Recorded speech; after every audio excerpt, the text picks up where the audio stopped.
Nothing is better than a superhero that is privately owned and privately run. Welcome back to my YouTube channel. We are beginning a new series today, the series that brought me into the Mark Millar universe.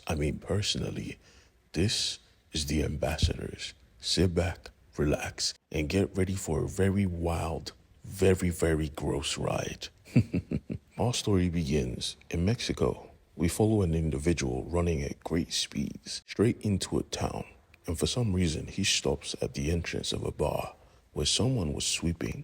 You see, this person was not even paying attention to what or who was standing right before him, and that was fine because this individual just wanted soda, all of it. Without even moving from where he stood, all of the sodas came to him personally.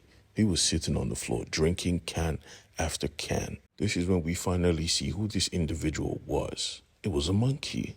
A monkey sitting and drinking soda from a can like a person.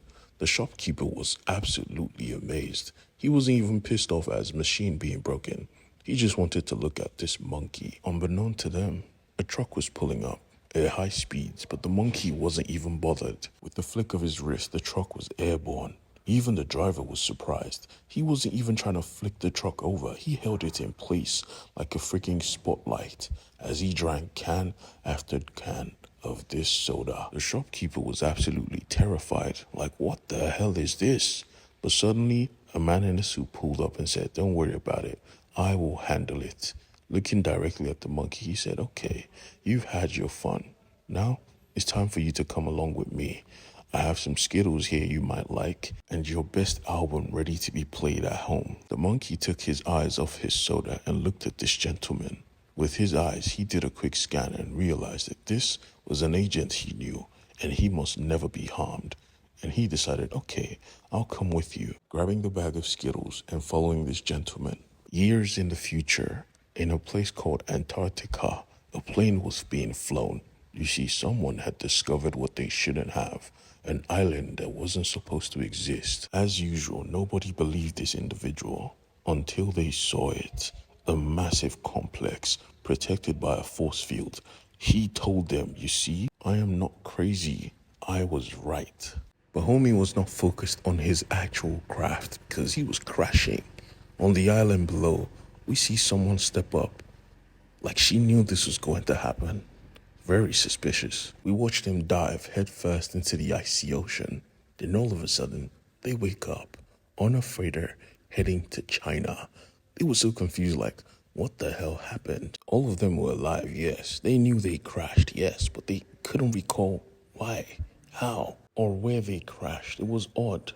Like they could remember, but the memory was painted over. Stay with me. I know things don't make sense, but they will. They really will. Because we are about to get a crash course on the affairs of this world. Because right now in the White House, the president was being played a movie about a Superman. Now, I'm pretty sure you're curious as to why the president will care about a Superman movie. Well, you see, in this world, the arms race was not held with nuclear warfare, no. It was a race to see which nation will first provide the first superhuman. And obviously, the Americans decided to cheat, deciding to create a movie faking everything, posing as if they already had a Superman, but they didn't. Even while having a promising project that's already showing great results, they still hadn't cracked the code. They had done everything, human experimentation. At the end of the day, everything was a waste. The project had to be scrapped. But apparently, right now, the president with the rest of the world is about to discover that America has lost the arms race, for a private entity had created superhumans. Instantly, all the generals got excited. They wanted to just claim this and pay the creator. But the thing is, first of all, it ain't a him. This is a female. And second of all, she's not American. It's South Korea right here, right now. We are introduced to the embassy. Nobody knows what it's for. It's just a big, beautiful building. And inside, a presentation is about to be held, filled to the brim with some of the world's most richest, influential people. They were here to see something amazing, and honestly, they all thought it was a phone. But the assistant assured everyone it's more exciting than a freaking phone. As soon as everyone was seated, two big doors busted open, and from it, we see a gigantic smoke screen and a giant television screen inside, projecting a face they all knew too well. This was Dr. Chung. But the thing is, Dr. Chung is supposed to be in prison for fraud. They all assumed she was going to be presenting from the big screen. And she really was, because she stepped through it.